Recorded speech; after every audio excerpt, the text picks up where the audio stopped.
자신의 죄를 회개하고 하나님께로 돌아가 하나님께서 원하시는 예배를 회복해야 된다고 선포했던 이 호세아 선지자는 이제 이스라엘을 혼란스럽게 만들었던 내부 그리고 외부의 요소들을 깨끗하게 해야 된다고 말하고 있습니다.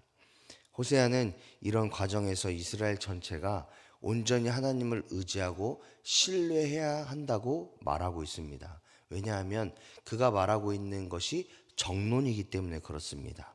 하지만 이스라엘은 이미 우상 숭배하고 또 죄 짓는 삶을 살아가는 것을 통해서 자신들의 삶을 스스로 망가뜨리는 것이 너무나도 익숙한 존재들이었기 때문에 그들이 어떻게 하면 하나님의 말씀대로 어떻게 하면 하나님의 뜻대로 살아가야 될지를 가르치고 또 그렇게 훈계하는 것이 호세아 선지자의 목적이다라는 것을 기억해 주셨으면 좋겠습니다. 오늘 본문으로 돌아오면 1절을 보니까 하나님의 치료의 때라는 표현을 쓰고 있습니다. 즉 회개하고 하나님의 회복의 때를 누려야 할 때에 가장 걸림돌이 되는 것이 무엇이냐라면 북이스라엘 사람들의 그리고 백성들의 지도자들의 타락이라고 이야기하고 있습니다. 호세아는 백성을 바른 길로 인도하고 그들을 돌봐야 하는 지도자들이 누구보다 가장 먼저 타락했고 자신의 안위와 유익을 위해서 공동체를 희생시키는 그런 모습들을 지적하고 있습니다. 또한 그들의 악한 행실이 백성에게까지도 영향을 끼침으로 말미암아 이스라엘 전체가 도덕적으로 또 영적인 음행인 우상숭배까지 만연해지는 모습들이 가득하고 있다라는 것을 지적하고 있습니다. 이런 모습으로 인해서 북이스라엘은 더 이상 하나님을 두려워하지 않고 자신들의 쾌락과 유익을 위한 삶, 방탕하고 죄로 가득한 삶을 살아간다라고 2절부터 5절까지는 이야기하고 있습니다. 호세아는 죄로 가득한 백성들의 모습을 마치 과자를 만들기 위해 달궈진 화덕과 같다라는 지적을 합니다. 4절의 말씀에서 지적하고 있죠. 이 과자를 만드는 화덕은 과자를 여러 번 만들 때까지 전혀 식지 않는다라고 이야기합니다. 그렇기 때문에 이스라엘 백성들이 자신이 죄를 지음으로 인해서 자신만 타락하고 자신만 죄 가운데서 사망하는 것이 아니라 그것이 식지 않음으로 말미암아 주변 사람들, 가족들, 친구들 이런 모든 사람들이 죄를 짓는 데에 영향을 끼친다라는 것을 이야기하기 위해서 이 달궈진 화덕과 같이 다른 사람들에게 죄를 전염하고 있다. 죄가 이러해서 무섭다라는 것을 이 호세아 선지자는 이야기하고 있습니다. 또한 5절의 말씀을 보니까 호세아는 백성의 지도자들을 술의 뜨거움으로 말미암아 병이 나고 오만한 자들과 같이 악수한다라는 지적을 합니다.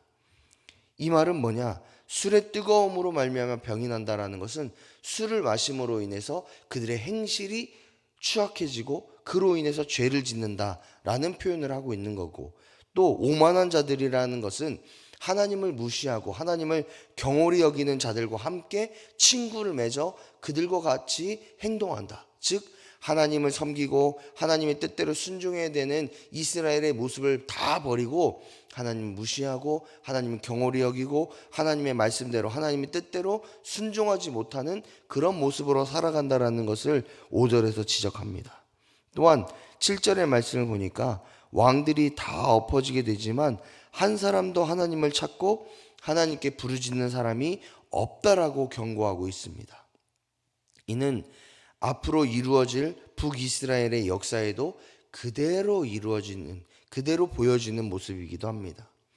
북이스라엘은 남유다와는 다르게 반란과 반역이 주로 이루는 피해 역사를 가지고 있는, 그래서 왕권이 유지되지 않고 결국에는 멸망을 경험하게 되는 왕조이기도 합니다. 그 시작이 모두 아브라함의 백성, 아브라함의 자녀들로 인해서 시작되었던 그런 민족임에도 불구하고 그들은 하나님을 경홀히 여기고 죄 짓는 것을 너무나도 쉽게 생각했기 때문에 결국 하나님은 북이스라엘의 역사에서 하나님을 찾지 않고 하나님의 뜻대로 행하지 않았던 그들의 교만과 죄로 인해서 그들을 멸망시키는 최후를 맞게 하게 하십니다. 이런 호세아의 지적과 경고에 이어서 호세아는 북이스라엘에게 혼합주의와 다른 세력을 의존하려고 하는 그런 마음을 벗으라고 경고하고 있습니다. 성경에서의 북이스라엘에 대한 평가는 언제나 냉혹합니다. 왜냐하면 그들은 하나님을 찾지 않았고 우상 숭배했고 자신들의 힘과 능력으로 또 그들이 가지고 있는 수단으로 그들이 모든 삶을 살았기 때문에 그렇습니다. 호세아는 그런 북이스라엘을 향해 하나님 외에 다른 것을 의지하고 살아가는 삶은 그들 스스로 올무에 빠지는 삶이다라고 9절의 말씀을 통해서 이야기하고 있습니다. 이런 삶을 살아가는 그런 그들의 모습이었기 때문에 또 그들이 나는 잘났다, 나는 능력 있다, 나는 대단하다 이런 교만함 가지고 하나님을 의지하지 않는 삶을 살았기 때문에 그들은 결국 어리석은 삶을 살 수밖에 없었고 결국 패망하는 삶을 살았다라고 이야기하고 있습니다. 이렇게 북이스라엘을 향한 경고와 지적을 하던 호세아는 13절의 말씀을 보니까 강력한 경고의 메시지를 더하고 있는데 우리가 성경을 읽다 보면 화 있을진저, 패망할진저 이런 말들을 가끔 보게 되는데 그 말은 멸망하게 된다 혹은 멸망에 가깝게 되었다라는 경고의 말씀, 더 확고하고 강력한 경고의 말씀을 하고 있다라는 것으로 이해하시면 좋을 것 같습니다. 호세아는 북이스라엘을 향해서 멸망을 경고하면서 그들이 멸망할 수밖에 없는 이유가 분명하게 있는데 그것은 무엇이냐? 하나님을 떠나 그릇된 길로 갔기 때문이다 라고 분명하게 말씀하고 있습니다. 또한 하나님을 찾고 회개하여 돌이키지 않았기 때문이다 라고 말씀하고 있습니다. 하나님은 북이스라엘을 하나님의 백성으로 만들기 위해 수많은 선지자들을 보내셨고 그들을 통해서 깨닫고 돌아오기를 원하셨습니다. 그리고 그들이 돌아왔을 때에 언제든지 그들을 맞을 준비가 되어 있다라고 말씀하셨습니다. 마치 호세아가 고멜을 자꾸 음행에서 음란한 것에서 건져내서 가정으로 품으려고 했던 것처럼 하나님 역시도 북이스라엘도 음란하고 음행하고 죄 가운데 가득하고 하나님을 무시하는 교만 가운데 있을지라도 그들이 돌이켜서 돌아오면 그들을 품고 안아주고 그들을 다시 백성 삼아 다시 하나님과 동행하는 삶을 살게끔 하시기를 원하시는 것이 하나님의 마음이다라는 것을 계속해서 말씀하고 있다라는 거죠. 그러나 그런 말씀을 들었음에도 불구하고 그들은 자신의 죄 가운데 살아가고 그릇된 삶을 살아갈 뿐만 아니라 하나님과는 동떨어진 삶을 살아감으로 말미암아 결국 멸망의 길, 패망의 길을 갈 수밖에 없게 된다라는 것을 우리는 잘 알고 있습니다. 그렇다면 오늘 본문을 통해서 어떤 말씀을 깨달아야 될까요? 첫 번째로는 지도자들을 위해서 우리는 기도해야 된다는 것을 깨닫게 됩니다.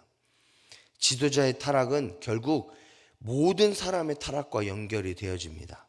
그렇기 때문에 우리는 정치 지도자들과 나라를 위해서 반드시 기도해야 됩니다. 이 나라가 하나님 앞에 온전하게 세워질 수 있도록 올바른 정치들이 행해질 수 있도록 하나님을 알고 하나님을 경외하는 우리가 지도자들을 위해서 기도하고 나라와 민족을 위해서 기도해야 됩니다. 또한 영적인 지도자들을 위해서도 기도해야 됩니다. 영적인 지도자가 무너지면 영적인 공동체인 교회가 무너지게 됩니다. 그리고 결국 그 교회에 속하여 있던 우리의 영도 죽어지게 됩니다.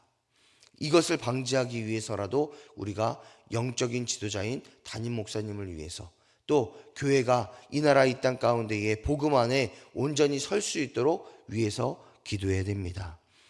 우리는 모두 책임감을 가지고 지도자들을 위해서 기도해야 됩니다. 둘째로 깨닫는 것은 다른 힘을 의지하지 말고 오직 여호와만 의지해야 된다는 것을 깨닫습니다. 우리 삶에는 언제나 빛과 어둠이 동시에 존재합니다. 빛 대신 예수님을 따라 살아가려고 하지만 그 예수님 이면에 반대쪽으로는 언제나 그림자가 접니다. 그래서 우리의 죄악들 또 우리가 다른 어떤 사람에게 말하지 못했던 우리의 치부들 그런 것들이 그림자처럼 우리를 따라옵니다. 그때에 우리가 빛 가운데 갈 수 있는, 빛 가운데로 가야만 하는 이유가 분명하게 있습니다.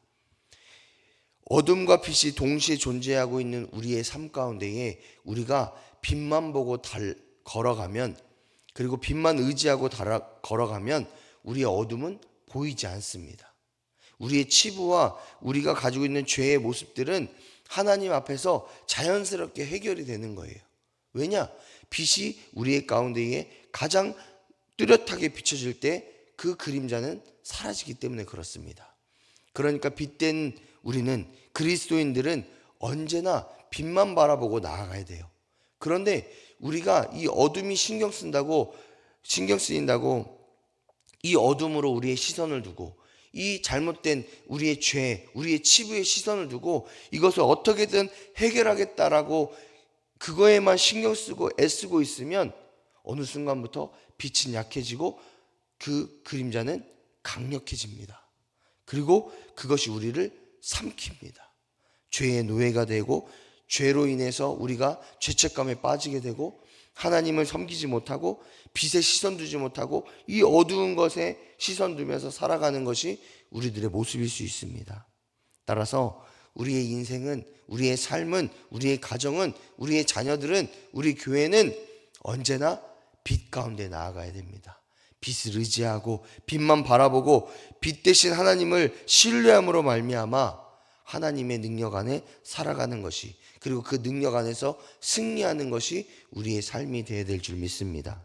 하나님께 사랑하신 여러분, 오늘 한날을 살아가실 때에 나라를 이끌고 또 영적인 교회를 이끄는 우리 지도자들을 위해서 기도하시고, 또한 다른 힘이 아닌 오직 하나님만 의지함으로 빛 가운데 나아가는 우리의 인생 될 수 있도록, 우리의 가정과 우리의 자녀들이 될 수 있도록, 우리 교회가 될 수 있도록 위해서 기도하시는 저와 여러분의 축복된 인생이 되시기를, 축복된 하루가 되기를 주님의 이름으로 축복합니다.